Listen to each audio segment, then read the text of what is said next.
Olá, hoje nós vamos falar um pouco sobre a obra, o conjunto da obra de Leonardo da Vinci. Na época de Leonardo da Vinci era muito raro uma pessoa, um artista, fazer um quadro de cabo a rabo, do começo ao fim, sem que ninguém desse um pitaco, que ninguém desse uma ajuda ou fizesse mesmo pintasse parte do quadro. Era muito comum um artista começar uma pintura, um ajudante terminar ou fazer uma parte do quadro. Leonardo da Vinci, por exemplo, várias vezes fez partes de pinturas, por exemplo, de Verrocchio. Ele pintou um cachorro num quadro de Verrocchio, no outro quadro ele pintou um anjo e assim por diante. E nos quadros dele aconteceu a mesma coisa. Quer dizer, era muito comum que os estudantes, as pessoas que trabalhavam junto com Leonardo da Vinci, pintassem parte dos quadros. Existe até uma frase que Leonardo da Vinci diz que ele acha que o verdadeiro artista é aquele que imagina a pintura, que cria a ideia, e que ele inclusive usa um termo assim meio chulo, ele fala aí, que deixa que os outros se lambuzem com as tintas. Quer dizer, ele achava que o mais importante era a criação da ideia. Então eu resolvi hoje falar um pouquinho sobre como que Leonardo da Vinci pintava, a técnica mesmo de pintura dele. Leonardo da Vinci gostava muito de pintar sobre madeira e gesso. Então ele pegava uma tela de madeira, passava uma camada de gesso para retificar e usava uma técnica que ele gostava muito chamada têmpera. A têmpera era quando você usa como solvente da cor a clara do ovo.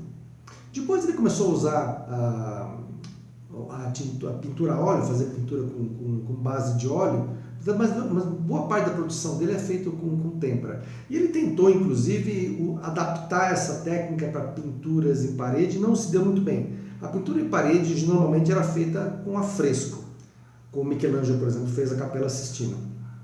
E ele tentou usar a têmpera na parede, não deu certo. Por isso que boa parte das pinturas que ele fez, como o cenáculo, a Santa Ceia, ficaram em péssima qualidade depois, porque a técnica foi bem aplicada.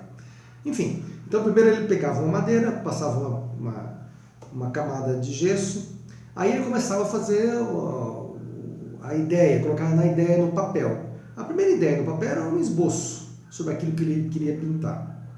Feito o esboço, ele partia para os estudos. Então, por exemplo, nesse esboço tinha necessidade de uma manga, então, uma manga que eu falo manga de camisa.